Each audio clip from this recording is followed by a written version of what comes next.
নমস্কাৰ স্বাগতম এয়া হৈছে প্ৰাইম টাইম 18 ষ্টুডিঅ'ত মই প্ৰাঞ্চল তামুলপুৰ নাগৰিচুলি পথত দুৰ্ঘটনাই প্ৰাণ কাঢ়িলে বিহুৱতী নিশামণিৰ হুকণ্ঠ আৰু সৰ্বৰহী নিশামণিৰ মৃত্যুৱে কঢ়িয়ালে শোক বহাগৰ প্ৰথম পষেকতে বিৰহত ম্ৰিয়মান ৰাজ্যবাসী মোৰ বৰ আশাৰ পদুমৰ পাহটো আছিল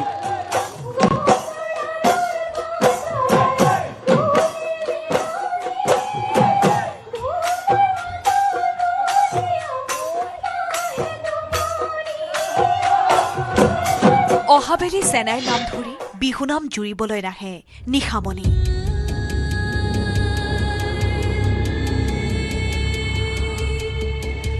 নাহে আকৌ বিভিন্ন আখ্যান শুনাবলৈ নাগাৰা নামৰ পাঠিকা হৈ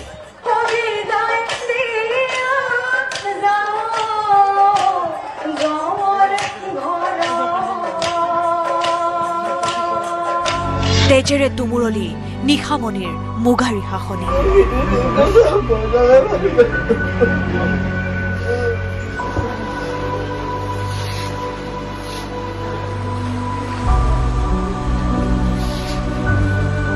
এই ঘৰখনৰ পৰাই এইবেলিও বিহুলৈ বুলি ওলাই গৈছিল নিশামণি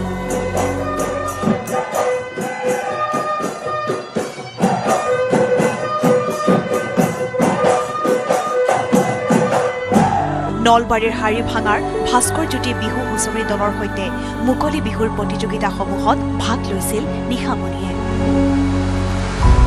এইটো আখৰাস্থলীৰ পৰাই একাধিক প্ৰতিযোগিতাত অংশগ্ৰহণ কৰিবলৈ ওলাই যায় নিশামণি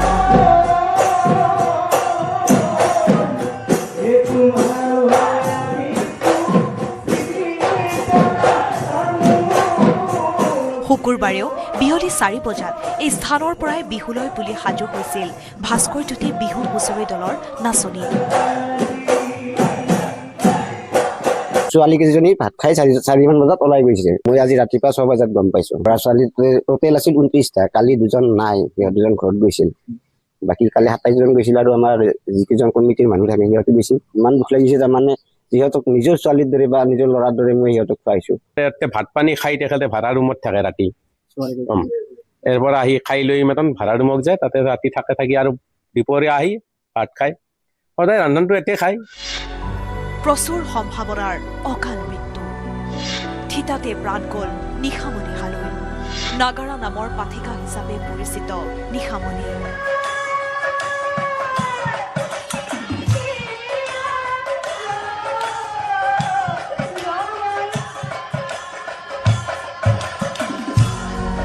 বহাগৰ নিশা দুখন বিহুৰ অনুষ্ঠান সামৰি তৃতীয়খনলৈ ৰাওনা হৈছিল নিশামণিহঁতৰ বাহনখন তামুলপুৰৰ বাঙালীপাৰাত অনুষ্ঠান কিন্তু তামুলপুৰ নাগৰিচুলি পথৰ নোৱাখাটত প্ৰচণ্ড শব্দ কৰি ৰৈ গ'ল ভাস্কৰজ্যোতি বিহু হুঁচৰি দল কঢ়িওৱা বাহনখন তেজেৰে তুমুৰলি হৈ পৰিল বিহুৱা বিহুৱতী চালকৰ আসনৰ ঠিক পাছতে বহি গৈছিল নিশামণি ট্ৰাকৰ সৈতে সংঘৰ্ষত নিজকে বচাবলৈ সক্ষম নহল ৰাংধালী ছোৱালীজনীয়ে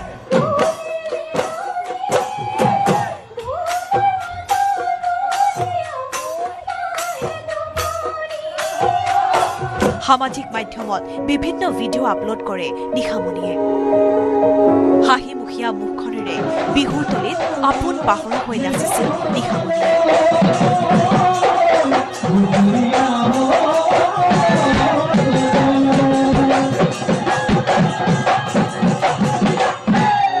হাঁহিমুখীয়া ছোৱালীজনী এতিয়া মৃত্যুৰ শীতল কোলাত নাগাৰা নাম গাবলৈ বিহু নাম ফাঁকি জুৰিবলৈ এতিয়া আৰু নিশামণি নাই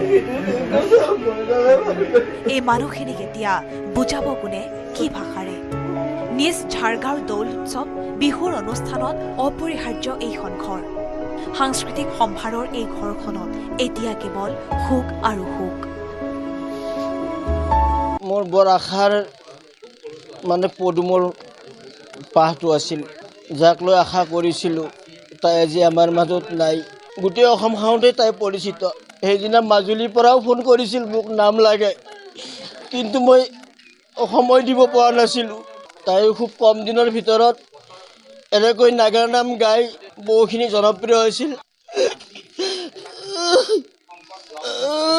পাঠকসকল আহক আমাৰ মনক এবাৰ দেখা কৰি যাওক মোৰ এই মানে সদৌ নাম দলবিলাকৰ ওপৰত অনুৰোধ জনাইছোঁ নিশামণিৰ এই অকাল মৃত্যুত শোক প্ৰকাশ কৰিছে ৰাজ্যৰ মুখ্যমন্ত্ৰীৰ পৰা আৰম্ভ কৰি সংবেদনশীল প্ৰতিটো স্তৰৰ লোকে জ্যেষ্ঠ ভাতৃৰ সৈতেই বিহুৰ জগতখনত ঘূৰি ফুৰিছিল নিশামণিয়ে এইবাৰ আন এটা দলত চুক্তিবদ্ধ ভাতৃ পংকজ হালৈ ভাস্কৰজ্যোতিত যোৱাটো বৰ্ষৰ পৰা সংযুক্ত হোৱা নিশামণিৰ মৃত্যুৱে দহিছে হাড়ি ভাঙাৰ পুৰণি বিহু দল ভাস্কৰজ্যোতিৰ প্ৰতিখন হৃদয় শোকস্তব্ধ বিহুৱা বিহুৱতী সমাজ অহাবেলি সেনাৰ নাম ধৰি বিহুনাম জুৰিবলৈ নাহে নিশামণি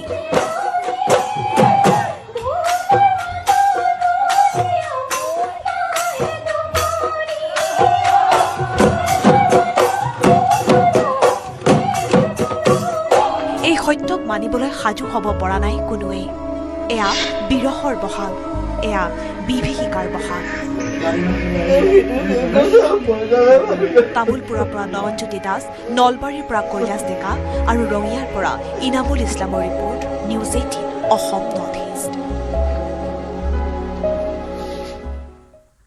তামোলপুৰ নাগৰিজুলি পথত দুৰ্ঘটনায় প্ৰাণ কাঢ়িলে বিহুৱতী নিশামণিৰ সুকণ্ঠ আৰু সৰ্বৰহী নিশামণিৰ মৃত্যুৱে কঢ়িয়ালে শোক বহাগৰ প্ৰথম পষেকতে বিৰহত ম্ৰিয়মান ৰাজ্যবাসী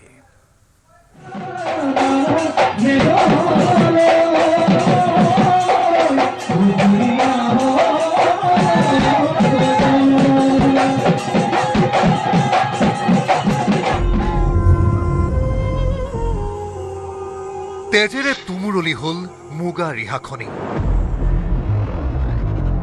ক্ষত বিক্ষত বিহুৱা বিহুৱতী অকস্মাৎ সকলো শেষ থান বান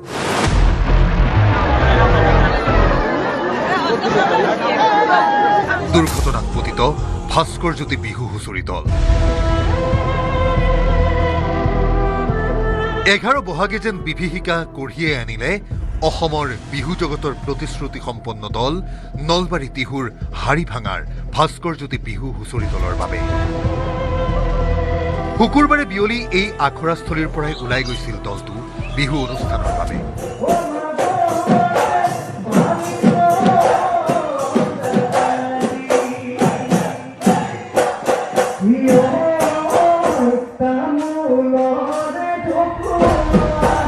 দ্বিতীয়খন অনুষ্ঠান সামৰি তৃতীয় লক্ষ্যস্থান তামোলপুৰৰ বাঙালীপাৰা কিন্তু বাটতে সকলো খেলিমেলি হৈ গ'ল বিপৰীত দিশৰ পৰা অহা মালবাহী ট্ৰেইলাৰৰ খুন্দাত বিধ্বস্ত হৈ পৰিল ভাস্কৰজ্যোতি বিহু হুঁচৰি দলৰ বাহন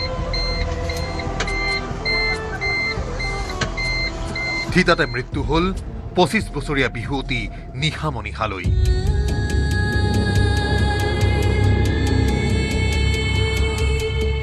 আহত একাধিক বিহুৱা বিহুৱতী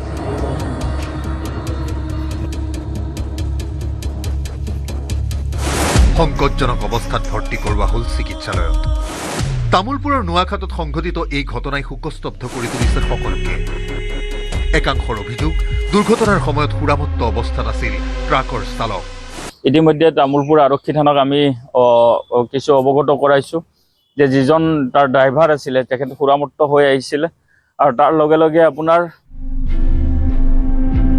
প্ৰায় 30 জন যাত্ৰী আছিল বিহু দলৰ ট্ৰেভেলাৰখনত হঠাৎ সংঘটিত ঘটনাই আচম্বিত কৰি তুলিলে সকলোকে ট্ৰেভেলাৰখনত থকা বিহুৱাৰ মতে আমি যেতিয়া শুই আছিলোঁ না আমি গম নাপাওঁ যেতিয়া আমি তাৰমানে এটা মাত শুনিছোঁ আৱাজ শুনিছোঁ চাৰা লাগিছে তেতিয়া আমি সাৰি গৈছোঁ তেতিয়া আমি চিটৰ তলত সোমাই গৈছোঁ বাকী ল'ৰা ছোৱালীবোৰৰ চবটো বিচ্ছিন্ন হৈ গৈছে না ভাল নাছিল লাগি গৈছে ক'ত কি হৈছে বাকী পিছত গম পালে যে আমাৰ এজন ছোৱালী এজন আমাৰ তাৰমানে হেৰি হৈছে বাকী নিশা হ'লে বুলি তেখেত বাকী আমি ল'ৰা 4-5জন আমাৰ আগত হৈছে আৰু দলৰ দলপতিয়ে দলটোৰ ক্ষয়ক্ষতি সন্দৰ্ভত জনালে সবিশেষ মোৰো আচলতে টোপনি আহি আছিল অলপ লাগি আছিল হঠাৎ এই যিটো বিকট এটা শব্দ হ'ল খুন্দা লগা তাৰপিছতহে গম পালোঁ গাড়ীখন যিটো ৰাস্তাৰ সেইফালে নামি গ'ল তাৰপিছত অলপ দেৰিকৈ যিহেতু গম পালোঁ আৰু হেৰি বেলেগ দলৰ মানে এটা এই গাড়ী এখন আছিল আমাৰ বেলখৰ আঞ্চলিক বিহুৱা দলত সেই গাড়ীখনৰ গাড়ী ড্ৰাইভাৰ বা বিহুৱাখিনিয়ে লগ হৈ আমাক চব সহায় কৰিছিল তাৰ পৰা উলিয়াই আনিছিল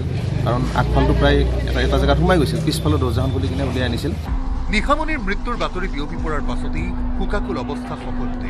বহু ৰাতিলৈ বিহুৰ অনুষ্ঠান, একে ৰাতিতে একাধিক অনুষ্ঠানৰ চুক্তি আদি বিষয়ে এতিয়া জুমুৰি ধৰিছে সকলোকে। সচেতন একাংশৰ অনুৰোধ, সোনকালে শেষ কৰাৰ ব্যৱস্থা কৰক বিহুৰ অনুষ্ঠান। বা বিহু কমিটিসমূহক এটাই কথা আমি আহ্বান জনাওঁ, আগৰ পৰাই জনাই আহিছোঁ, খুব কম সময়ৰ ভিতৰত প্ৰায় 12টামান বজাৰ ভিতৰত শেষ কৰিব লাগে। বিহু কমিটিসকলে বিহুৰ সমাপ্ত কৰিব লাগে। ইতিমধ্যে ঘটনা সন্দৰ্ভত আটক কৰা হৈছে ট্ৰেইলাৰ চালক শৰৎজিৎ সিঙক। একাংশৰ অভিযোগ, অতি দ্ৰুত বেগত আছিল দুৰ্ঘটনাকাৰী ট্ৰাক। এই গাড়ীখন যিখন আহিছিলে টেইলৰখন ডিব্ৰুগড়ৰ পৰা তামোলপুৰ অভিমুখে আহি আছিলে। য'ত ঘটনাটো ঘটিছে তাত খুব ৰাস্তাৰ পৰিৱেশটো খুব ভাল নাছিলে, একেবাৰে মানে খলা বোমা আছিলে। তাৰ ফলত হয়তো এই ঘটনাটো তেখেত বিৰাট জোৰত আহিছিলে। এই ঘটনাৰ পাছতে অচলাৱস্থা তামোলপুৰৰ নিজ জাৰগাঁওস্থিত নিশামণি হালৈৰ বাসগৃহ।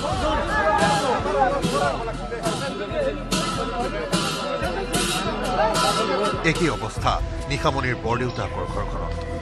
দেওবাৰে শুভ বিবাহৰ দিন ধাৰ্য কৰা হৈছিল নিশামণিৰ বৰদেউতাকৰ ল'ৰা শংকৰৰ। তাই বিহু গাবলৈ গৈ আকস্মিকভাৱে দুৰ্ঘটনাত পতিত হৈ মৃত্যুক আঁকোৱালি ল'বলগীয়া হয়। সেইকাৰণে বিয়া এতিয়া মোৰ পিছুৱাব লাগিব, স্থগিত ৰাখিম। দুৰ্ঘটনাৰ পাছতেই পথৰ দাঁতিলৈ নামি যোৱা ট্ৰেভেলাৰখনত থাকি গ'ল বহু বিহুৱা বিহুৱতীৰ মোবাইলকে আদি কৰি বিভিন্ন সা সামগ্ৰী। সমগ্ৰ ঘটনা বাহনৰ সন্মুখৰ আসনত বহি দেখি যোৱা বিদ্যুৎ দাসে সদৰি কৰিলে এতিয়াও সুস্থ অৱস্থাত আছে বহুকেইজন বিহুৱা বিহুৱতী। ভিডিঅ'টো এইকাৰণে প্ৰস্তুত কৰিছোঁ, আমাৰ ইয়াতে বহুতৰে বেগো মানে আমি আনিবই পৰা নাই, মানে থানাতে আছে। আমি একেজন আমাৰ ইয়াতে তামোলপুৰতে আমি চিভিল হস্পিটেলৰ ওচৰত নৱ বন্ধু তাহাঁতৰ ঘৰত আমি এই বিহুৱা কেইজন আছো। আমাৰ ভাস্কৰজ্যোতি বিহু হুঁচৰি দলৰ বাকী 3জনে ভালকে অলপ মানে গুৰুতৰভাৱে আহত হৈছে। তেখেতসকলৰ চিকিৎসা চলি আছে আমাৰ, আৰু আমাৰ যিজন চালক আছিলে তেখেতৰ চিকিৎসা চলি আছে গুৱাহাটী GMCHত। এই দুৰ্বিষহ ঘটনাৰ পাছতে হাৰিভাঙা কেন্দ্ৰীয় বিহু সন্মিলনে বাতিল কৰিছে তেওঁলোকৰ 71 সংখ্যক উদযাপন। এই ভয়াৱহ ঘটনাই কাঢ়ি নিলে বহাগৰ উলাহ। নিশা দুপৰলৈকে বিহুৰ অনুষ্ঠান অনুষ্ঠিত কৰাৰ পৰম্পৰা সামৰণি পেলাবলৈ টানি অনুৰোধ জনাইছে সাংস্কৃতিক সচেতন প্ৰতিজনে। Bureau report, news 18 Assam north east. অৱশেষত শ্বিলঙত উদ্ধাৰ হ'ল মহানগৰীৰ পৰা নিখোজ হোৱা শিক্ষয়িত্ৰী। শিক্ষয়িত্ৰীগৰাকীৰ নিখোজৰ ৰহস্য এতিয়াও সম্পূৰ্ণৰূপে ভেদ কৰিব পৰা নাই আৰক্ষীয়ে। শুকুৰবাৰে মহানগৰীৰ পৰা নিখোজ হৈছিল শিক্ষয়িত্ৰী ভাৱনা শৰ্মা।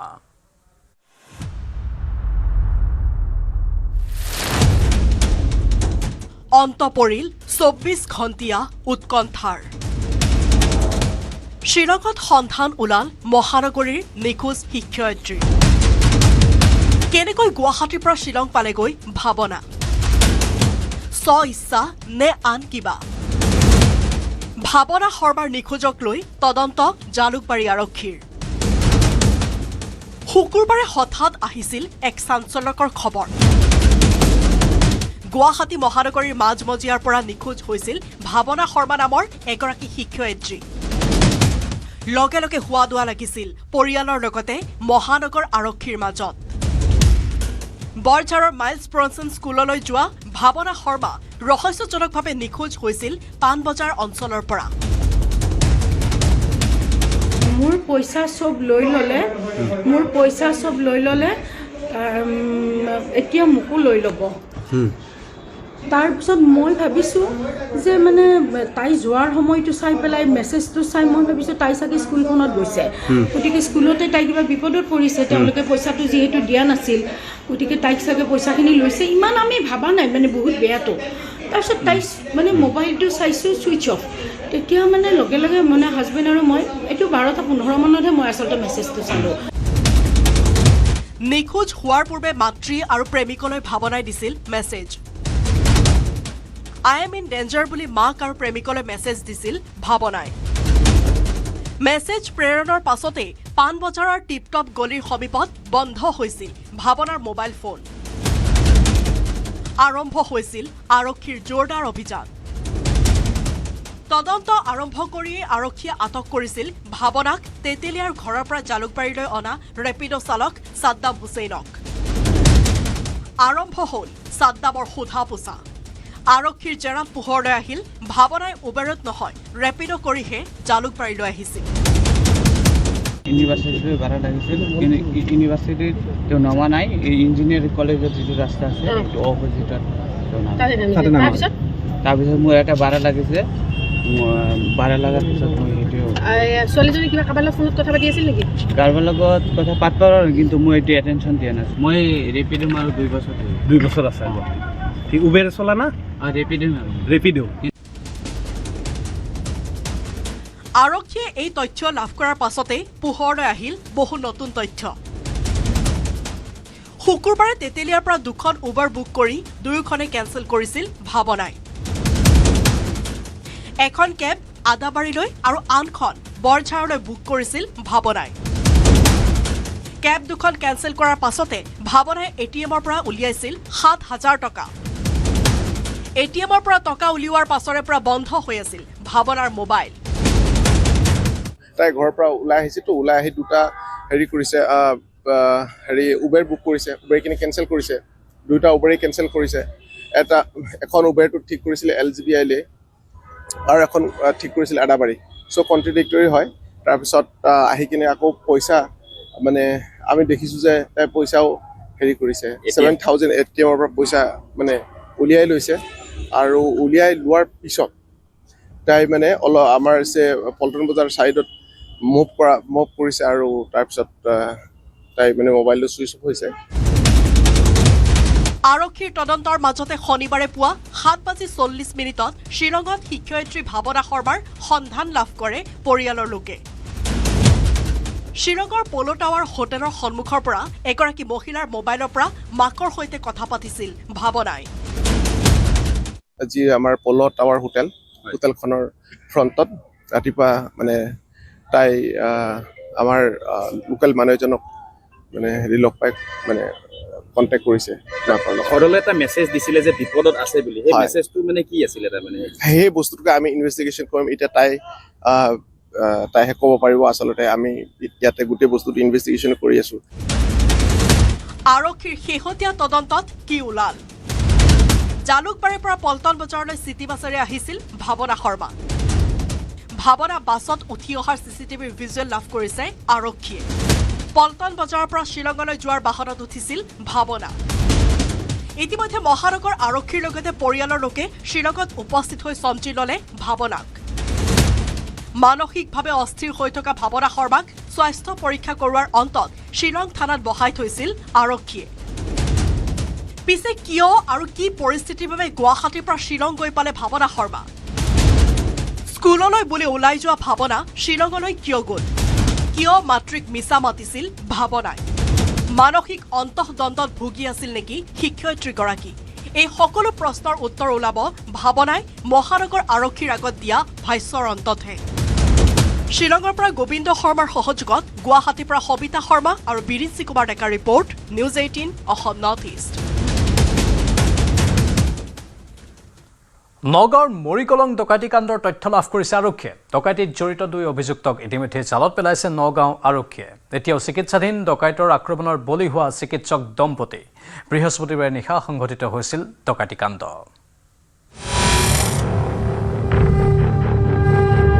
5 ডকাইতক চিনাক্ত। 2 দুৰ্বৃত্তক আটক কৰি সোধা পোছা আৰক্ষীৰ। নগাঁও মৰিকলঙত চিকিৎসক ডাক্তৰ ৰঞ্জিত শইকীয়াৰ ঘৰত লুটপাট চলোৱা 5 ডকাইতক চিনাক্ত। নিশাই চাঞ্চল্যকৰ ডকাইতি কাণ্ডত জড়িত 2 দুৰ্ধৰ্ষ অপৰাধীক আটক কৰি সোধা পোছা অব্যাহত ৰাখিছে আৰক্ষীয়ে। শনিবাৰে পুৱতি নিশা পৰ্যন্ত নগাঁৱৰ জুৰিয়া, ৰূপহী আৰু চামগুৰিত দুৰ্বৃত্তৰ সন্ধানত অভিযান চলাই নগাঁৱৰ জ্যেষ্ঠ আৰক্ষী অধীক্ষক পাৰ্থপ্ৰতিম দাসে। অৱশ্যে তদন্তৰ খাতিৰত নগাঁও আৰক্ষীয়ে প্ৰকাশ কৰা নাই নাম। আমি 2জন মানুহ এপ্ৰিহেণ্ড কৰিছোঁ। এতিয়া ডিটেইলছখিনি শ্বেয়াৰ নকৰোঁ, ইয়াৰ লগত আৰু লিংক বস্তু আছে। সেইখিনি কৰাৰ পিছত প্ৰপাৰলি আপোনালোকক এটা জনাম। শুকুৰবাৰে নগাঁও নগাঁৱৰ মৰিকলমত উপস্থিত হৈছিল IGP শিৱপ্ৰসাদ গাঞ্জাৱালা। শীঘ্ৰে 5জনীয়া ডকাইতৰ দলটোক গ্ৰেপ্তাৰ কৰাৰ আশ্বাস দিছিল IGP গৰাকীয়ে। ইয়াত যিটো ঘটনা হৈছে আমি বহুতখিনি এভিডেন্সটো পাইছোঁ। আমি মোটামুটি এটা আইডিয়াটো আমি পাইছোঁ কোনে কৰিছিলে এইটো, আৰু অতি সোনকালে আমি মানুহকেইটাক ধৰিম। ইপিনে 5জনীয়া ডকাইতৰ আক্ৰমণত গুৰুতৰভাৱে আহত হৈছিল চিকিৎসক ডাক্তৰ ৰঞ্জিত শইকীয়া আৰু তেওঁৰ পত্নী ৰূপৰেখা ভূঞা। ডকাইতৰ দলটোৱে চিকিৎসক দম্পতীৰ মূৰত ৰডেৰে বেয়াকৈ প্ৰহাৰ কৰিছিল। সম্প্ৰতি গুৱাহাটীৰ এখন ব্যক্তিগত চিকিৎসালয়ত ভৰ্তি হৈ আছে ডাক্তৰ ৰঞ্জিত শইকীয়া আৰু ৰূপৰেখা ভূঞা। বৰ্তমান ৰঞ্জিত শইকীয়াৰ অৱস্থা সুস্থিৰ যদিও পত্নী ৰূপৰেখা ভূঞাৰ শাৰীৰিক অৱস্থা অতি সংকটজনক। শুকুৰবাৰে ৰূপৰেখা ভূঞাক ভেণ্টিলেশ্যনত ভৰ্তি কৰিছিল চিকিৎসকে।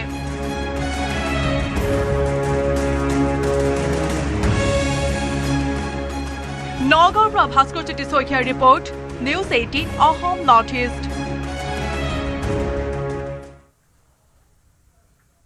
ধুবুৰীৰ গৌৰীপুৰৰ নিচামুক্তি কেন্দ্ৰত ভয়ংকৰ ঘটনা। নিচামুক্তি কেন্দ্ৰত ৰোগীক নিষিদ্ধ মাংস ভক্ষণ কৰোৱাৰ অভিযোগ। ঔষধ বিচাৰিলে ৰোগীৰ ওপৰতেই চলে শাৰীৰিক অত্যাচাৰ। নিবাৰণ ৰিহেব চেণ্টাৰৰ বিৰুদ্ধে এই গুৰুতৰ অভিযোগ উত্থাপন হৈছে। ৰিহেব চেণ্টাৰত ৰোগীক ধৰ্মান্তৰকৰণৰ হেঁচা। বলপূৰ্বকভাৱে ৰোগীক খাবলৈ দিয়া হয় নিষিদ্ধ মাংস। চিকিৎসাৰ নামত দিয়া হয় ৰোগীক অমানৱীয় শাস্তি। নিবাৰণ ৰিহাব চেণ্টাৰৰ বিৰুদ্ধে গুৰুতৰ অভিযোগ। অত্যাচাৰ সহিব নোৱাৰি ৫ম মহলাৰ পৰা জাপ দিলে 5 যুৱকে। মনোজ শেখ বুলি এটা মানুহ আছে, এইটো অথৰিটিৰ ভাই হয়। এইটো আৰু ৰাজদীপ বৰুৱা আৰু শাখা, ঠিক আছে, শাখা শেখ হবে। এই 3জনে মাংস খাবলৈ কয়, পাছত ধৰ্ম চেঞ্জ কৰি ল, আমাৰ ধৰ্মত তোক আমাৰ লগত ষ্টাফত ৰাখিম, ষ্টাফত আমাৰ লগত থাকিবি, যেনেকে থাকা লাগে এনেকে থাকিবি। ধুবুৰীৰ গৌৰীপুৰৰ নিবাৰণ ৰিহেব চেণ্টাৰত সংঘটিত হৈছে এই ভয়ংকৰ ঘটনা। অভিযোগ অনুসৰি নিবাৰণ ৰিহেব চেণ্টাৰত ৰোগীক চিকিৎসাৰ পৰিৱৰ্তে দিয়া হৈছিল অমানৱীয় শাৰীৰিক আৰু মানসিক শাস্তি। বলপূৰ্বকভাৱে ৰোগীক নিষিদ্ধ মাংস খাবলৈ বাধ্য কৰোৱাৰ অভিযোগ। ৰোগীয়ে খাবলৈ অমান্তি হলেই ৰডেৰে প্ৰহাৰ কৰাৰ অভিযোগ কৰ্তৃপক্ষৰ বিৰুদ্ধে। সিহঁতে খাই কিনি অলপ হাঁটি উঠি থাকে, আনি কিনি দিয়ে কয় তই এইবিলাক খা, আৰু যদি নাখাও বেয়া মাৰিম কিন্তু এনেকুৱা কয়। তোমালোকে খাইছা নেকি? মইতো খাইছো আৰু উপায় নাই, নহলে মাৰে। ইমানেই নহয়, ভাল খাদ্য আৰু চিকিৎসাৰ প্ৰলোভন দি মুছলমান ধৰ্মলৈ ধৰ্মান্তৰিত কৰিবৰ বাবেও হেঁচা প্ৰয়োগৰ বিস্ফোৰক অভিযোগ উত্থাপিত হৈছে। ঔষধ বিচাৰিলেই ৰোগীৰ ওপৰত চলে শাৰীৰিক অত্যাচাৰ। আনকি মালিক আৰু কৰ্মচাৰীৰ বিৰুদ্ধে ৰিহাব চেণ্টাৰৰ শৌচাগাৰ পৰিষ্কাৰ কৰা, কাপোৰ ধোৱা আৰু সকলো কাম কৰোৱাৰ অভিযোগ ৰোগীৰ হতুৱাই। মই 5 দিনৰ পৰা তাত ভাত বনাই আছো। একদিন ৰেষ্ট চাইছিলো যে মই 5 দিনতে ভাত বনাই আছো, 5-6 দিন ৰেষ্ট লাগছিল। ট্ৰিটমেণ্টটো এতিয়া মই ভাত বনাই আছো, ট্ৰিটমেণ্টত ক'ত পাই আছো। যদি কিবা ওষুধ চাওঁ, তোৰ ঘৰৰ মানুহ ট্ৰিটমেণ্টৰ পইচা দিব নোৱাৰে, আৰু তোক কি ঘৰৰ মেডিচিন লাগে। মাহত কিমান দিব লাগে? মাহত 10,000। নিচামুক্তি কেন্দ্ৰটোৰ মালিক আৰু কৰ্মচাৰীৰ অত্যাচাৰ সহিব নোৱাৰি ৫ম মহলাৰ পৰা জাপ দিয়া 5 যুৱকৰ 3জনৰ অৱস্থাই সংকটজনক। ইতিমধ্যে সমগ্ৰ ঘটনা সন্দৰ্ভত ধুবুৰী আৰক্ষীৰ উচ্চ পদস্থ বিষয়াক এই বিষয়ে অৱগত কৰাৰ লগতে থানাত 2খনকৈ এজাহাৰ দাখিল কৰা হৈছে। এজাহাৰ দাখিলৰ পাছতেই নিশা প্ৰায় 11 বজাত গৌৰীপুৰৰ নিবাৰণ ৰিহেব চেণ্টাৰত আৰক্ষীয়ে চলালে অভিযান। অভিযানত পোহৰলৈ আহিছে পঞ্জীয়ন অবিহনে বেআইনীভাৱে চলাই আহিছিল ৰিহেব চেণ্টাৰটো। ইতিমধ্যে 6 অভিযুক্তক আটক কৰাৰ লগতে 9জন ৰোগীক উদ্ধাৰ কৰিছে গৌৰীপুৰ আৰক্ষীয়ে। এতিয়াও পলাতক ঘটনাৰ জড়িত মূল অভিযুক্ত জহিৰুল শেখ। এইটো মাৰিছে, মাৰি পিনে ফুলাইছে, ফুলাৰ পিছত এইটো আহি মাজে মাজে পাৰা যায়, মেডিচিনটো নিদিয়ে, খালি পাৰা যায়, পাৰা দি কয় এইটো ট্ৰিটমেণ্ট তহঁতক দি আছো। পাইপবিলাক এই ডাঙৰ ডাঙৰ মটৰৰ পাইপ, এই পাইপ দি ঠেঙত তলাত মাৰে, এইবিলাকত মাৰে। উল্লেখযোগ্য যে প্ৰশাসনৰ নিষ্ক্ৰিয়তাৰ বাবেই ৰাজ্যৰ বিভিন্ন প্ৰান্তত অবৈধভাৱে গঢ় লৈ উঠিছে নিচামুক্তি কেন্দ্ৰ, য'ত চিকিৎসাৰ নামত কেৱল চলিছে অমানৱীয় অত্যাচাৰৰ লগতে বহু সমাজ বিৰোধী কাৰ্যকলাপ। ধুবুৰীৰ গৌৰীপুৰৰ নিচামুক্তি কেন্দ্ৰৰ এই ঘটনাই জোকাৰি গৈছে সমগ্ৰ ৰাজ্যত। শীঘ্ৰে এনে একাংশ নিচামুক্তি কেন্দ্ৰৰ বিৰুদ্ধে কঠোৰতম ব্যৱস্থা ল'বলৈ দাবী জনাইছে দল সংগঠনে। Bureau report, news 18 Assam north east. গাৰ্হস্থ্য হিংসাই জোকাৰিছে তেজপুৰ আৰু ৰঙিয়া। তেজপুৰৰ ডিপুতাত মহিলাৰ ৰহস্যজনক মৃত্যুৰ ঘটনাত আৰক্ষীয়ে গ্ৰেপ্তাৰ কৰিছে মহিলাগৰাকীৰ স্বামীক। স্বামীৰ সৈতে সংঘাতৰ বাবে ৰঙিয়াত মাজনিশা বৰলীয়া নৈত জঁপিয়ালে মহিলাই। বিলাসীপাৰাৰ বোৱাল কামুৰিত মহিলাৰ ৰহস্যজনক মৃত্যুক লৈও সৃষ্টি হৈছে চাঞ্চল্যৰ। বিবাহিত মহিলাৰ ৰহস্যজনক মৃত্যু। ৰাজ্যত ইটোৰ পিছত সিটো বিক্ষিপ্ত ঘটনা। স্বামী গৃহত নিৰ্যাতনৰ বলি হৈ বিষ পান কৰি তেজপুৰত মৃত্যু 2 সন্তানৰ মাতৃ গীতাশ্ৰী মহন্ত নামৰ 27 বছৰীয়া মহিলাগৰাকীৰ। এতিয়া আৰক্ষীৰ জালত মৃতক গীতাশ্ৰীৰ স্বামী। তেজপুৰৰ ডিপুতা শইকীয়া চুবুৰীৰ এই ঘটনাৰ পিছতে দুৰ্ভগীয়া গীতাশ্ৰীৰ পৰিয়ালে তেজপুৰ সদৰ আৰক্ষী থানাত এজাহাৰ দাখিল কৰি গীতাশ্ৰীৰ মৃত্যুৰ ন্যায় দাবী বিচাৰে। এজাহাৰৰ ভিত্তিত অভিযুক্ত স্বামী প্ৰাঞ্জিতক গ্ৰেপ্তাৰ কৰে আৰক্ষীয়ে। মোৰ জোঁৱাই হয়, মোৰ ছোৱালী গিৰিয়েক হয়। তেওঁক অলৰেডি আনি ইয়াত ভৰালেই। এতিয়াতো যিটো ৰিপৰ্ট পাইছোঁ পয়জন খুৱাই মাৰিছে, কাৰণ সিদিনাখন বাপেকেও যিটো হেৰি দিছে নিজেই কৈছে যে মই এনেকৈ হয় দেৱাই আনি থৈছিলোঁ, ভুলতে মই ফ্ৰিজৰ ওপৰত থৈ গ'লোঁ। আৰু বাপেকে এটা কথা কৈছে যে শাহুকৰ লগত তাই কাজিয়া কৰি ইয়াত নাথাকোঁ, মই বেলেগ ঘৰত থাকিবলৈ ওলাই গ'ল। আৰু সেই ছোৱালীজনীয়ে গৈ আকৌ ঘূৰি গৈ ফ্ৰিজৰ ওপৰত দাৱাইটো কেনেকৈ খালে? তাতে দৱাই এটা আছিলে ফ্ৰিজৰ ওপৰত, সেই দৱাইটো তাই খাই দিলে। লগে লগে মোৰ দৱাইটো ডাঙৰ দৱাইটো দেখি লগে লগে হাত মাৰি ধৰি পেলাই দিলে। 22 এপ্ৰিলত চিকিৎসাধীন অৱস্থাত মৃত্যু ঘটা গীতাশ্ৰীৰ মৃত্যু বিষপান কৰাৰ ফলত হোৱা বুলি চিকিৎসকৰ প্ৰতিবেদনত প্ৰকাশ কৰিলেও এই বিষয়ে গীতাশ্ৰীৰ মাতৃগৃহক জনোৱা নাছিল গীতাশ্ৰীৰ স্বামীৰ পৰিয়ালে। বায়ে ক'লে যে ডক্টৰ তালৈ যাওঁ, মই নিজে কথা পাতোচোন ডক্টৰৰ লগত কি হৈছে। তেতিয়া তেওঁ কৈছে যে মই চব কথা পাতিছোঁ, এতিয়া ইম্প্ৰুভ হৈছে, আপুনি কথা পাতিব নালাগে, কাৰণ এতিয়া ডক্টৰ নাথাকে। সেইটো সময়ত ডক্টৰৰ লগত কথা পাতিবলৈ নিদিলে। দেউতাক 30 ছেকেণ্ড কথা তাইৰ ওচৰত যাবলৈ দিলে। আৰু যেতিয়া বা গৈছে, বাৰ পিছে পিছে তেওঁৰ হাজবেণ্ড ৰখি আছে, যাতে তাই যাতে কিবা এটা কৈ বা দিয়ে বা ইংগিত এটা দিয়ে, সেইটো মানে আমাৰ সন্দেহজনক।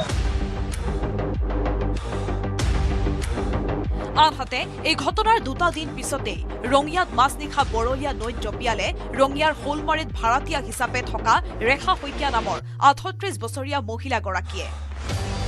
নিশা স্বামীৰ সৈতে কাজিয়াৰ সূত্ৰপাত হৈছিল ৰেখাৰ। কাজিয়াই চৰম সীমা অতিক্ৰম কৰাত ৰেখাই ৰঙিয়াৰ অৰ্ধ সাপ্তাহিক বজাৰত নিৰ্মীয়মান দলঙৰ পৰা জঁপিয়াই বৰলীয়া নৈ।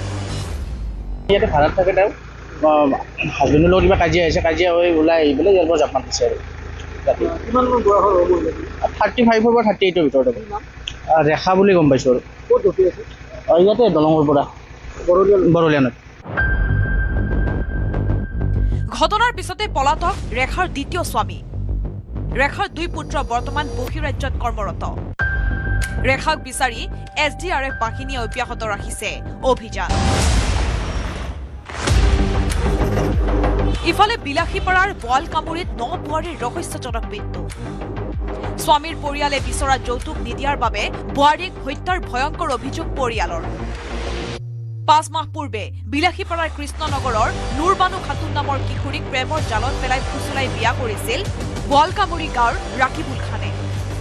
বিবাহৰ পিছৰ পৰাই ৰাকিবুলৰ পৰিয়ালে যৌতুক বিচাৰি অস্বাভাৱিক নিৰ্যাতন চলাইছিল 9 বোৱাৰী নুৰবানু খাতুনৰ ওপৰত। দুষ্ট প্ৰকৃতিৰ স্বামী পৰিয়ালটোৱে বিচৰা যৌতুক দিয়াৰ পিছতো নুৰবানুৰ ওপৰত চলা নিৰ্যাতন বন্ধ কৰা নাছিল স্বামী ৰাকিবুল খানৰ লগতে পৰিয়ালে। ইয়াৰ মাজতেই হঠাৎ স্বামী গৃহৰ পৰা উদ্ধাৰ হৈছে নুৰবানু খাতুনৰ মৃতদেহ। আৰু ৰাকিবুল মাৰাৰ পিছত সি মানে আমাৰ ঘৰত আহে 3 দিন আগত। আহি পেলাই আজি 11:30 আমাৰ ঘৰৰ পৰা সেই লম্পটজনে ৰাকিবুল খানে ভাঙিটোক আমাৰ ঘৰৰ পৰা লৈ যায় মানে সি মানে মাৰি কেনে মাটিত ভয় ৰাখে। আমি গৈ দেখা পাওঁ সিহঁতৰ এতিয়া মানে ভয়ৰ খাতিৰত মানে আত্মৰক্ষাৰ খাতিৰত সিহঁতে কৈ আছে এতিয়া মানে সি নিজে আত্মহত্যা হৈছে বুলি। কিন্তু আমি জানো এইটো হত্যা, এইটো গোটেইখিনি সিহঁতৰ পৰিয়ালৰ হত্যা। নুৰবানু খাতুনৰ শৰীৰত আছিল আঘাতৰ চিন। ঘটনাৰ পিছতেই নুৰবানৰ পৰিয়ালে স্বামী ৰাকিবুল খান আৰু তেওঁৰ পৰিয়ালসহ 7জনকৈ লোকৰ বিৰুদ্ধে বিলাসীপাৰা থানাত দাখিল কৰিছে এজাহাৰ। ইতিমধ্যে বিলাসীপাৰা আৰক্ষীয়ে নুৰবানৰ মৃতদেহ উদ্ধাৰৰ লগতে গ্ৰেপ্তাৰ কৰিছে স্বামী ৰাকিবুল খানক। Bureau' report, news 18 Assam. এতিয়া চাওঁ আহক টপ হেডলাইনছ। নিষিদ্ধ মাংস খুৱাই ধুবুৰীত ধৰ্মান্তৰকৰণৰ নতুন জাল। ধুবুৰীৰ গৌৰীপুৰৰ ৰিহেব চেণ্টাৰ পাতিত ধৰ্মান্তৰকৰণৰ চেষ্টা। পঞ্চম মহলাৰ পৰা জাপ দি পলাই অহা 5 যুৱকৰ স্বীকাৰোক্তিৰ ভিত্তিত আৰক্ষীৰ অভিযান। ৰিহেব চেণ্টাৰটোৰ সৈতে জড়িত 6জনক গ্ৰেপ্তাৰৰ লগতে উদ্ধাৰ কৰা হয় 9জন ৰোগীক। তামুলপুৰ নাগৰিজুলি পথত নিশা দুৰ্ঘটনাগ্ৰস্ত বিহু দলৰ বাহন। ভাস্কৰজ্যোতি বিহু হুঁচৰি দলৰ বাহন দুৰ্ঘটনাগ্ৰস্ত হৈ বিহুৱতী নিশামণি হালৈৰ মৃত্যু। ট্ৰেভেলাৰত যাত্ৰা কৰা 30জনীয়া বিহু দলৰ বহুকেইগৰাকী আহত হৈ চিকিৎসাধীন। সুকণ্ঠী আৰু সৰ্বৰহী নিশামণিৰ মৃত্যুত ম্ৰিয়মান ৰাজ্যবাসী। শ্বিলঙত সন্ধান ওলাল মহানগৰীৰ নিখোজ শিক্ষয়িত্ৰীৰ। নিখোজ হোৱাৰ 24 ঘণ্টাৰ পাছত মানসিকভাৱে অস্থিৰ অৱস্থাত শ্বিলঙত উদ্ধাৰ শিক্ষয়িত্ৰীগৰাকী। লাখ টকীয়াৰ টিপটপ গলিত মোবাইল বন্ধ কৰি পল্টন বজাৰৰ পৰা শ্বিলঙলৈ যোৱাৰ বাহনত উঠিছিল ভাৱনা শৰ্মা। মহানগৰ আৰক্ষীৰ লগতে পৰিয়ালৰ লোকে শ্বিলঙত উপস্থিত হৈ চমজি ল'লে ভাৱনা। 4 মে'ত বংগৰ ভতিজা টেক্সৰ পৰা মুক্ত হ'ব। পশ্চিমবংগত নিৰ্বাচনী প্ৰচাৰ চলাই মমতা অভিষেকক তীব্ৰ কটাক্ষ অসমৰ মুখ্যমন্ত্ৰী হিমন্ত বিশ্ব শৰ্মাৰ। প্ৰথম পৰ্যায়ৰ নিৰ্বাচনত অভিলেখ ভোটদানৰ পাছত বংগবাসী ভয়মুক্ত হোৱা বুলি দাবী অসমৰ মুখ্যমন্ত্ৰীগৰাকীৰ। দ্বিতীয় পৰ্যায়ৰ নিৰ্বাচনৰ বাবে বিজেপিৰ হাই প্ৰফাইল নেতাৰ নিৰ্বাচনী প্ৰচাৰ। জুবিন গাৰ্গৰ আদৰ্শেৰে আগবাঢ়িব অসমৰ নৱপ্ৰজন্ম। অসম ৰাজ্যিক শিক্ষা পৰিষদৰ শৈক্ষিক দিনপঞ্জীত সন্নিৱিষ্ট জুবিন গাৰ্গৰ মহান বাণী। এতিয়াৰে পৰা 12 মাহত জুবিন গাৰ্গৰ 12টা বাণী সোঁৱৰিব উচ্চতৰ মাধ্যমিকৰ শিক্ষাৰ্থীয়ে। শিক্ষাৰ্থীক সামাজিক জীৱনৰ প্ৰতি উদ্বুদ্ধ কৰিব পৰাকৈ অসম ৰাজ্যিক শিক্ষা পৰিষদৰ বিশেষ পদক্ষেপ। ইছলামাবাদত আকৌ আমেৰিকা ইৰাণৰ শান্তি আলোচনা। প্ৰত্যক্ষ আলোচনাত নবহাৰ চৰ্তৰে ইছলামাবাদত শুকুৰবাৰৰে পৰা বাহৰ পাতিছে ইৰাণৰ বিদেশ মন্ত্ৰী আব্বাছ আৰঘাছিয়ে। ইছলামাবাদলৈ ৰাওনা আমেৰিকাৰ প্ৰতিনিধি দল। ইছলামাবাদৰ মাধ্যমেৰে ইৰাণৰ পৰা গ্ৰহণযোগ্য প্ৰস্তাৱ পোৱাৰ আশা ৱাশ্বিংটনৰ। সোণাৰীৰ মহিলা ধৰ্ষণ হত্যাকাৰীক গ্ৰেপ্তাৰ। 50 বছৰ ঊৰ্ধৰ মহিলাক হত্যাৰ পিছত ধৰ্ষণ কৰিছিল বাবু মুঢ়া নামৰ নৰপিশাচটোৱে। কাকতিবাৰী থানা ঘেৰাও কৰি ৰাইজৰ উত্তাল প্ৰতিবাদ। অভিযুক্তক থানাৰ পৰা উলিয়াই অনাৰ চেষ্টা ক্ষুব্ধ লোকৰ। বহাগৰ বতৰত বৰদৈচিলাৰ কালৰূপ ধাৰণ। উজনি নামনিৰ কেইবাখনো জিলাত ধুমুহা শিলাবৃষ্টিত বিস্তৰ ক্ষতিসাধন। বাক্সাৰ মানিকপুৰত বজ্ৰ পৰি এজনৰ মৃত্যু। অনাগত 3 দিনলৈ ধুমুহা শিলাবৃষ্টিৰ লগতে বিজুলী ঢেৰেকনিৰ সতৰ্কবাণী। বোকাখাটৰ মেথনিত তীব্ৰবেগী বাইকৰ খুন্দা ট্ৰাকত। শিহৰণকাৰী দুৰ্ঘটনাত মৃত্যুৰ 3জন বাইক আৰোহীৰ। দুৰ্ঘটনাস্থলীতে এজন যুৱকৰ মৃত্যু ঘটাৰ উপৰি হস্পিটেলত মৃত্যু ঘটে আন 2জন যুৱকৰ। মৃত 3জন যুৱকৰ ঘৰ বোকাখাট পাণবাৰীৰ আদৰ্শ গাঁৱত।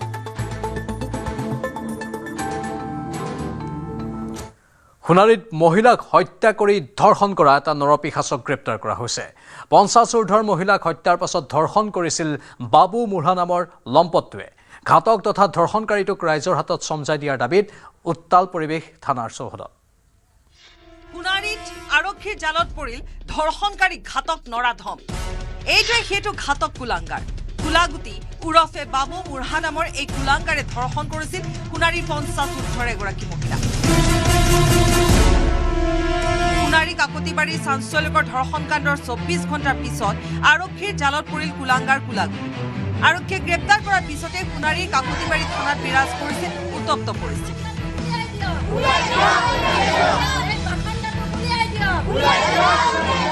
ঘাতক আৰু ধৰ্ষণকাৰীটোক ৰাইজৰ হাতত চমজাই দিয়াৰ দাবী তুলি প্ৰতিবাদকাৰী ৰাইজে ঘেৰাও কৰিলে কাকতিবাৰী থানা। থানাৰ ভিতৰত প্ৰৱেশ কৰি ধৰ্ষণ আৰু হত্যাৰ অভিযুক্তক উলিয়াই অনাৰ চেষ্টা কৰিলে উন্মাদ জনতাই। নৃশংস বৰ্বৰতা হত্যাকাণ্ড সংঘটিত হৈছে।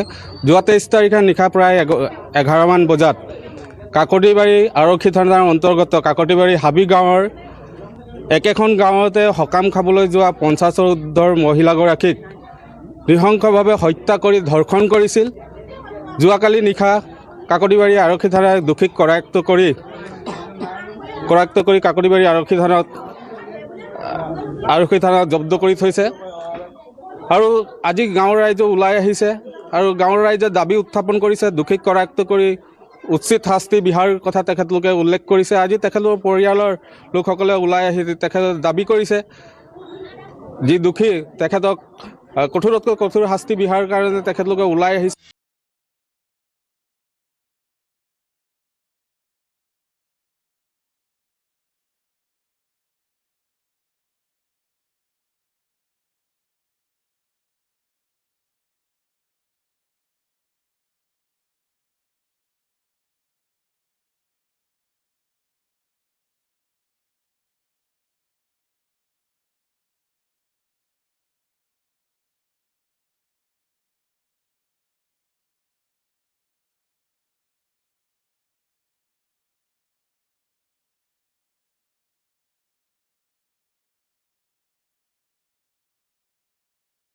লজ্জাজনক কথা এক নিৰ্লজ্জ কাণ্ড আমাৰ চৰাইদেউ জিলাৰ কাকতী থানা অন্তৰ্গত কালি সংঘটিত হৈছে। আমি লাজ পাইছোঁ এজন 50 বছৰ ঊৰ্ধ্বত মহিলাক মানে মৰিয়াই হত্যা কৰাৰ পাছত তাকে ৰেপ কৰি চুচুৰাই বহু দূৰ মানে মৃতদেহ বহু দূৰলৈ পেলাই থোৱা যি কাণ্ডক আমি লজ্জাজনিত অনুভৱ কৰিছোঁ আৰু এই ক্ষেত্ৰত তীব্ৰভাৱে গৰিহণা দিছোঁ। আৰু এই ক্ষেত্ৰত মানে আৰক্ষী প্ৰশাসনে অতি শীঘ্ৰে ইয়াৰ মানে উচিত তদন্ত কৰি দোষীক যাতে কোনো পধ্যেই আইন সুৰংগালৈ ওলাই যাব নোৱাৰে তাৰে ব্যৱস্থা কৰিব লাগে। আৰু অসম স্বাধীন ছাত্ৰ সন্থা মজিয়াৰ পৰা এটা কথা কৈছোঁ, এনেকুৱা ধৰণৰ জঘন্য কাণ্ডৰ যাতে এই এৰিয়াটোত আৰু পুনৰ সংঘটিত নহয় তাত এক দৃষ্টান্তৰ মানে শাস্তি প্ৰদান কৰি যাতে আমি এক সকাহ দিব পাৰে সেই কথাটো আমি কিন্তু এই সংবাদ মাধ্যমৰ জৰিয়তে অৱগত।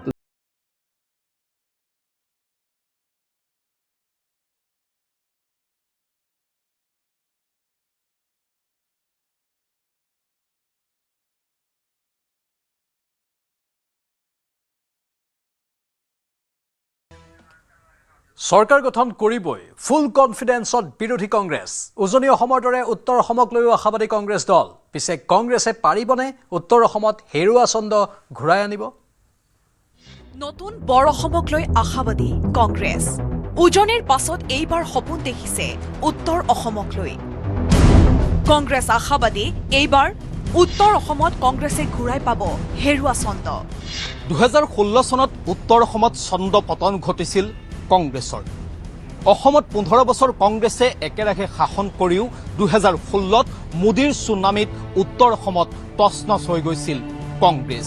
আৰু ইয়াৰ পাছৰ পৰাই উত্তৰ অসমত এক প্ৰকাৰ নেতাবিহীন হৈ পৰিছিল কংগ্ৰেছ দলটো। 2021ত পুনৰ বিজেপিৰ ধুমুহাত উত্তৰ অসমত তছনছ হৈ গৈছিল কংগ্ৰেছ। একমাত্ৰ নাওবৈচা আসনখন দখল কৰিবলৈ সক্ষম হৈছিল। ইয়াৰ পাছৰ পৰাই উত্তৰ অসমত এক প্ৰকাৰ শক্তিবিহীন হৈ পৰিছিল কংগ্ৰেছ। উত্তৰ অসমৰ পৰিচিত মুখ হিচাপে দলটোত আছিল কেৱল মাত্ৰ ভূপেন বৰা, আৰু সেইগৰাকী ভূপেন বৰায়ো অৱশেষত নিৰ্বাচনৰ প্ৰাক মুহূৰ্তত যোগদান কৰিলে বিজেপিত। পিছে নেতা বা বৰ বিশেষ সাংগঠনিক ভেটি নাথাকিলেও এইবাৰ উত্তৰ অসমক লৈ আশাবাদী হৈছে কংগ্ৰেছ। কংগ্ৰেছে পৰিকল্পনা কৰিছে নতুন বৰ অসমৰ স্বাৰ্থত উত্তৰ অসমৰ ৰাইজেও ভোট দিছে কংগ্ৰেছক।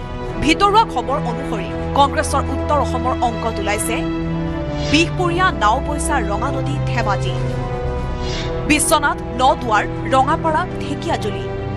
ইফালে চিচিবৰ গাঁৱত জয়ৰ অংক কৰিছে মিত্ৰ দল ৰাইজৰ দলে। পিছে কংগ্ৰেছৰ জয়ৰ অংকটো নতুন বৰ অসমৰ প্ৰতিশ্ৰুতি নে আন কিবা সেয়াহে স্পষ্ট নহয়। মুঠতে এতিয়া অপেক্ষা কৰিব 4 মেলৈ। 4 মেত স্পষ্ট হ'ব ছন্দ উদ্ধাৰ নে আকৌ 5 বছৰলৈ উত্তৰ অসমত বেলি মাৰ যায় কংগ্ৰেছৰ। গুৱাহাটীৰ পৰা Bikram Bora report, news 18 Assam north east. দ্বিতীয় পৰ্যায়ৰ নিৰ্বাচনৰ বাবে পশ্চিমবংগত ভিৰ কৰিছে হাই প্ৰফাইল নেতাই। পানীহাটী আৰু বাৰুইপুৰত বিশাল জনসভা সম্বোধন কৰে প্ৰধানমন্ত্ৰী নৰেন্দ্ৰ মোদীয়ে। ৰাজ্যখনৰ 142টা সমষ্টিত অনুষ্ঠিত হ'ব দ্বিতীয় পৰ্যায়ৰ নিৰ্বাচন।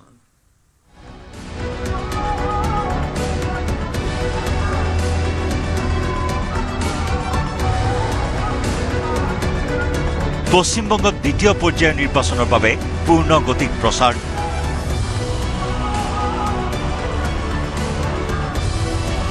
পশ্চিমবংগত হাই প্ৰফাইল নেতাৰ ভিৰ।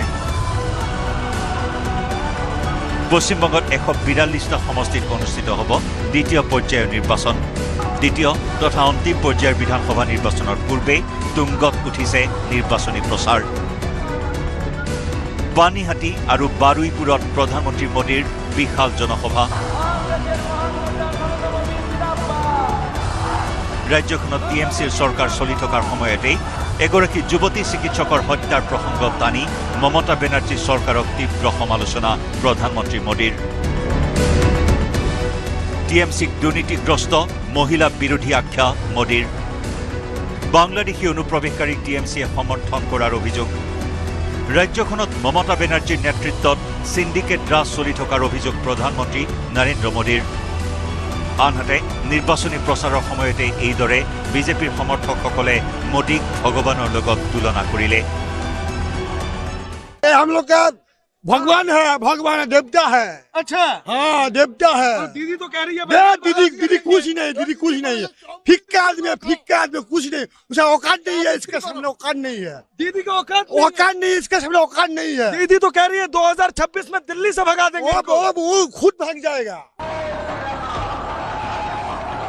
আনহাতে হিংলগঞ্জ সমষ্টিত কেন্দ্ৰীয় মন্ত্ৰী অমিত শ্বাহৰ প্ৰচাৰ। নিৰ্বাচনী প্ৰচাৰ চলাই এইবাৰ পশ্চিমবংগত মমতা দিদিৰ সিন্ডিকেট ৰাজৰ অন্ত পৰিব বুলি দাবী কেন্দ্ৰীয় গৃহমন্ত্ৰীৰ। ৰাজ্যখনত টিএমচিৰ শাসনকালত মহিলাৰ ওপৰত অত্যাচাৰ চলাৰ অভিযোগ অমিত শ্বাহৰ। টিএমচি চৰকাৰৰ সময়ত পশ্চিমবংগৰ উন্নয়ন স্থবিৰ হৈ পৰা বুলি মন্তব্য অমিত শ্বাহৰ। হিংলগঞ্জ সমষ্টিত নিৰ্বাচনী প্ৰচাৰ চলোৱাৰ পিছতে উত্তৰ 24 পৰগনাৰ জগতদলত ৰোড শ্ব'ত অংশগ্ৰহণ অমিত শ্বাহৰ। पहले चरण से ज्यादा सीटें दूसरे चरण में भाजपा को दिलाएंगे। ममता दीदी को टाटा बाय बाय कह देंगे। पक्का?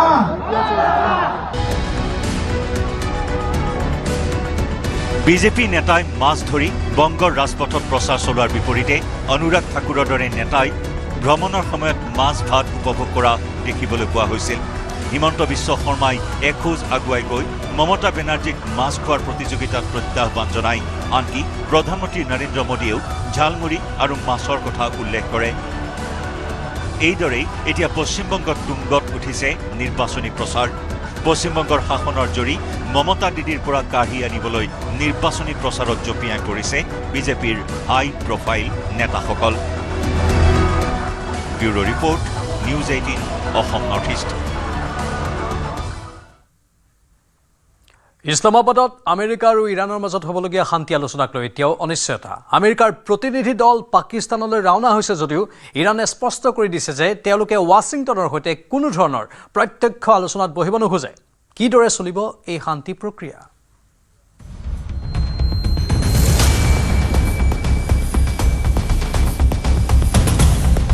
ইছলামাবাদত ইৰাণৰ বিদেশ মন্ত্ৰী।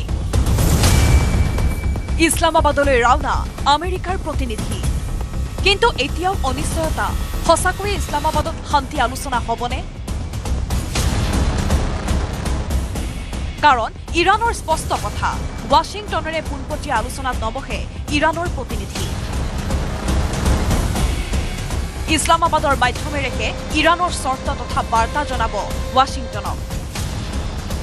আমেৰিকা ইৰাণৰ পূৰ্ব আলোচনাসমূহ এনেদৰে পৰোক্ষ মাধ্যমেৰে আলোচনা কৰিছিল যদিও ইছলামাবাদৰ 21 ঘণ্টীয়া প্ৰথমলানি আলোচনাৰ চূড়ান্ত পৰ্যায় চলিছিল মুখামুখিকৈ।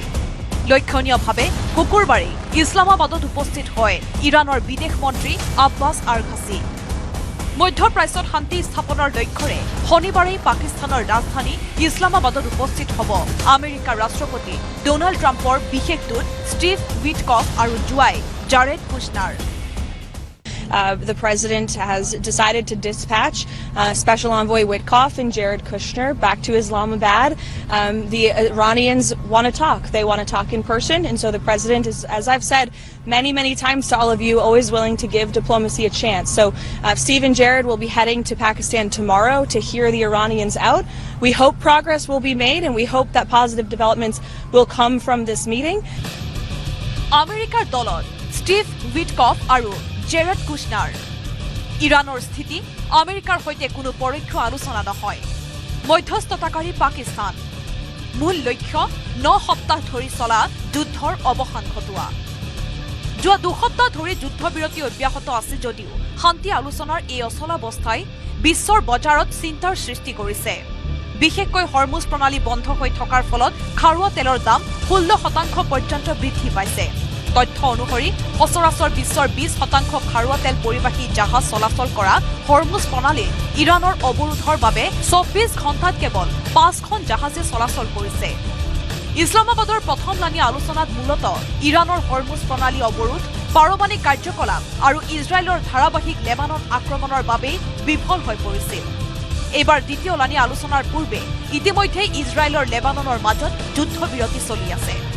বৃহস্পতিবাৰে ৱাশ্বিংটনত হোৱা আলোচনা মৰ্মে ইজৰাইল লেবাননৰ যুদ্ধবিৰতি 3 সপ্তাহলৈ বৃদ্ধি পাইছে। অৱশ্যে দক্ষিণ লেবাননত হেজবুল্লাৰ বিৰুদ্ধে এতিয়াও অব্যাহত আছে যুদ্ধ। ইয়াকে লৈ পুনৰ উভতি ধৰিব পাৰে টেহৰানে। ইৰাণ তথা আমেৰিকাৰ বহু পূৰ্ব চৰ্তৰ পাছতো ইছলামাবাদ সাজু দ্বিতীয়লানি আলোচনাৰ বাবে। ট্ৰাম্প প্ৰশাসনৰ আশা এইবাৰ ইৰাণে গ্ৰহণযোগ্য প্ৰস্তাৱ আগবঢ়াব। এতিয়া সকলোৰে চকু ইছলামাবাদৰ ওপৰত। এইবাৰ অন্ত পৰিবনে মধ্যপ্ৰাচ্যৰ অনিশ্চয়তা? News desk report, news 18 Assam north east. বোকাখাতৰ মেথনিত শিহৰণকাৰী দুৰ্ঘটনাত 3জন যুৱকৰ মৃত্যু। নিয়ন্ত্ৰণহীন তীব্ৰবেগী বাইকে প্ৰচণ্ড খুন্দা মাৰে এখন ট্ৰাকত। আজি বিয়লিৰ ভাগত সংঘটিত হয় এই ভয়ংকৰ দুৰ্ঘটনাটো। দুৰ্ঘটনাগ্ৰস্ত বাইকখনত আছিল 3জন যুৱক। থিতাতে মৃত্যু ঘটে এজন যুৱকৰ। সংকটজনক অৱস্থাত আন 2 যুৱকক ভৰ্তি কৰোৱা হয় হস্পিটেলত। চিকিৎসাধীন অৱস্থাত মৃত্যু ঘটে যুৱক 2জনৰ। মৃত যুৱক 3জনৰ নাম দিগন্ত দাস, লক্ষণ দাস আৰু লুকু দাস। তিনিওৰে ঘৰ বোকাখাতৰ পাণবাৰীৰ আদৰ্শ গাঁৱত। যুৱককেইজনৰ মৃত্যুৰ অঞ্চলটোত শোকাকুল পৰিৱেশৰ সৃষ্টি হৈছে।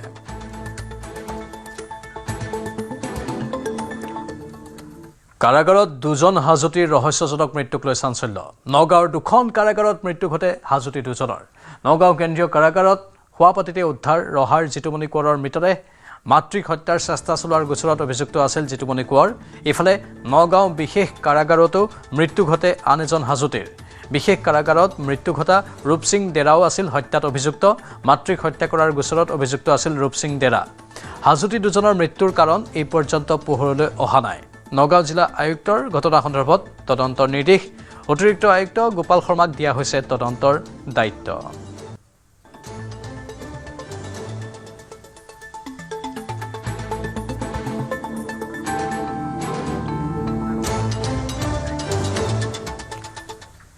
বিশ্ব ঐতিহ্য ক্ষেত্ৰ মানস ৰাষ্ট্ৰীয় উদ্যানত ক্ৰমাৎ বৃদ্ধি পাইছে ব্লেক পেন্থাৰ অৰ্থাৎ ঘোঙৰ সংখ্যা। মানস ৰাষ্ট্ৰীয় উদ্যানত ব্লেক পেন্থাৰৰ বিচৰণে আমোদ প্ৰদান কৰিছে পৰ্যটকসকলক। মানস ৰাষ্ট্ৰীয় উদ্যান পৰিভ্ৰমণ কৰিবলৈ অহা এটা পৰ্যটকৰ দলে এটা প্ৰকাণ্ড ব্লেক পেন্থাৰৰ বিচৰণ প্ৰত্যক্ষ কৰি আপ্লুত হৈ পৰে। মানসৰ বাঁহবাৰী ৰেঞ্জত দেখিবলৈ পোৱা গ'ল এই দৃশ্য। এগৰাকী পৰ্যটকৰ কেমেৰাত এই দৃশ্যবোৰ বন্দী হৈছে।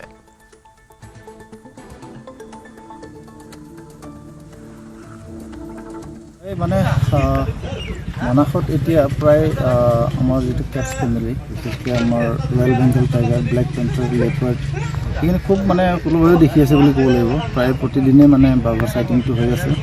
যোৱাকালিও ইয়াতে ব্লেক পেন্থাৰৰ খুব সুন্দৰ চাইটিং হৈছে। আমাৰ কিছুমান চালক গাইডৰ তাত তেনেকুৱা ভিজুৱেলবিলাক আছে, আপোনালোকে পাইছেই কিজানি। গতিকে এই ক্ষেত্ৰত খুব ভাল এটা সময় বুলি ক'ব পাৰি আৰু এইটো সময়টো মানে যিহেতু দেখি আছে। আৰু তুলনামূলকভাৱে এইবাৰ এইটো ছিজনত মানে বাঘৰ মানে যিটো ভিজুৱেল চাইটিংটো খুব সুন্দৰ মানে আগৰবাৰতকৈ মানে আগত হোৱাই নাছিল তেনেকৈ। এইবাৰ খুব ধুনীয়াকৈ পাইছে ফটো ভিডিঅ'। পৰ্যটকে খুব মানে আনন্দ পাইছে বা ইয়াত এনজয় কৰিছে আহি।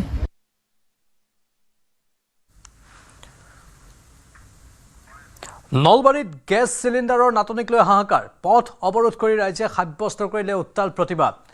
মাজনিশা গেছ চিলিণ্ডাৰ ডেলিভাৰ দেখুওৱাৰ পিছতো গেছ চিলিণ্ডাৰ লাভ নকৰাত ক্ষুব্ধ হৈ পৰে গ্ৰাহকসকল। ৰেড হৰ্ণ গেছ এজেঞ্চিৰ বিৰুদ্ধে ক্ষোভ উজাৰি ৰাইজে সাব্যস্ত কৰে প্ৰতিবাদ।